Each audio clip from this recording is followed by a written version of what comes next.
Y el día de hoy nos toca hablar del tratamiento de los síndromes coronarios agudos, específicamente lo que corresponde a las estrategias de reperfusión. Cuando uno habla del síndrome coronario agudo, específicamente aquel que tiene elevación del segmento ST, o sea, conocido anteriormente como infarto agudo de miocardio transmural, en el cual la arteria responsable del infarto está ocluida por un trombo, por un coágulo al 100%, es inminente y es resultado de estudios mundiales la necesidad global de establecer redes médicas de atención, tanto prehospitalaria como en los diferentes niveles de atención médica, para poder realizar una estrategia de reperfusión, es decir, restablecer el flujo coronario a través de la arteria enferma.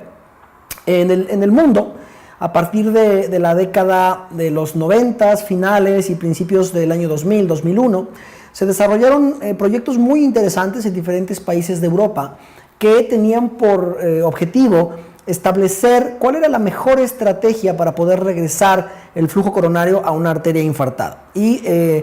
se compararon diferentes estrategias, específicamente aquellas estrategias farmacológicas con medicamentos fibrinolíticos, comparado versus los procedimientos intervencionistas de cateterismo cardíaco.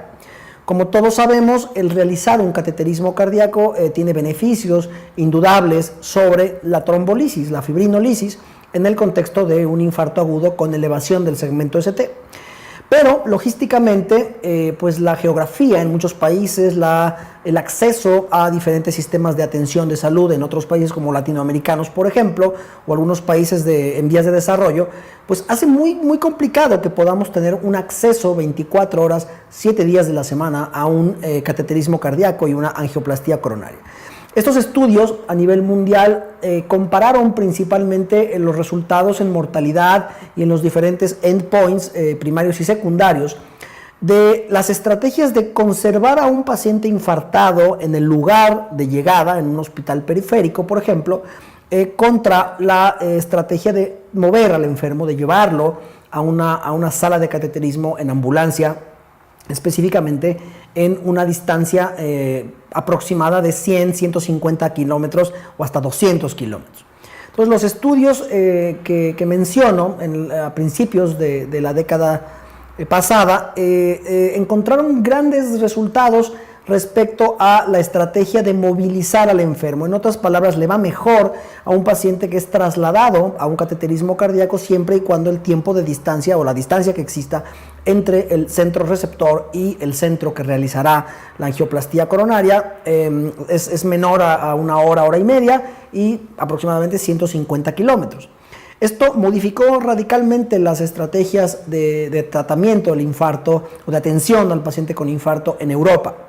Posteriormente, Estados Unidos se empezó a sumar a estas estrategias y programas muy importantes a través del 911 en Estados Unidos lograron también establecer algunas redes.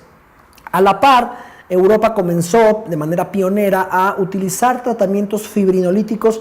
a nivel prehospitalario y también se desarrollaron en Francia específicamente estudios muy buenos en los cuales se aplicaba trombolítico en la ambulancia cuando el enfermo llamaba por teléfono al sistema de emergencias prehospitalario, la ambulancia llegaba a su lugar y tomaba un electrocardiograma, se comprobaba que el enfermo tenía un infarto y se administraba el trombolítico en la ambulancia antes de llegar al hospital. Las estrategias de traslado, es decir, angioplastía primaria a una distancia razonable del centro de cateterismo, son preferibles y probablemente sean la estrategia de elección en nuestro medio, seguido de tratamiento trombolítico siempre y cuando el enfermo no pueda ser llevado a una sala de cateterismo en las siguientes 2 horas, ¿no? Ahora,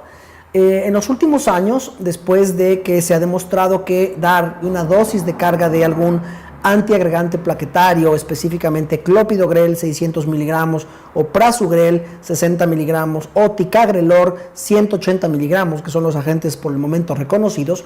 este tratamiento antiagregante debe ser seguido de establecer cuál es la mejor opción de reperfusión para este enfermo. Un punto, como ya dijimos, es la angioplastía primaria, siempre y cuando exista una distancia razonable, o la fibrinolisis, seguida de una angioplastía de rescate si el enfermo no ha recibido reperfusión, o bien programada como una estrategia fármaco-invasiva que se llama durante las primeras 24 horas. Finalmente, el código infarto, que es el nombre que recibe en México y en algunos otros países como España, por ejemplo, este programa de establecimiento de redes de reperfusión ha tenido un gran éxito y realmente muy apasionados con este tema, pues dado que la mortalidad del infarto en nuestro país y en otros países latinoamericanos no es demasiado halagadora, y creemos que el establecer un programa nacional único de código infarto beneficiará mucho a la población. Muchísimas gracias.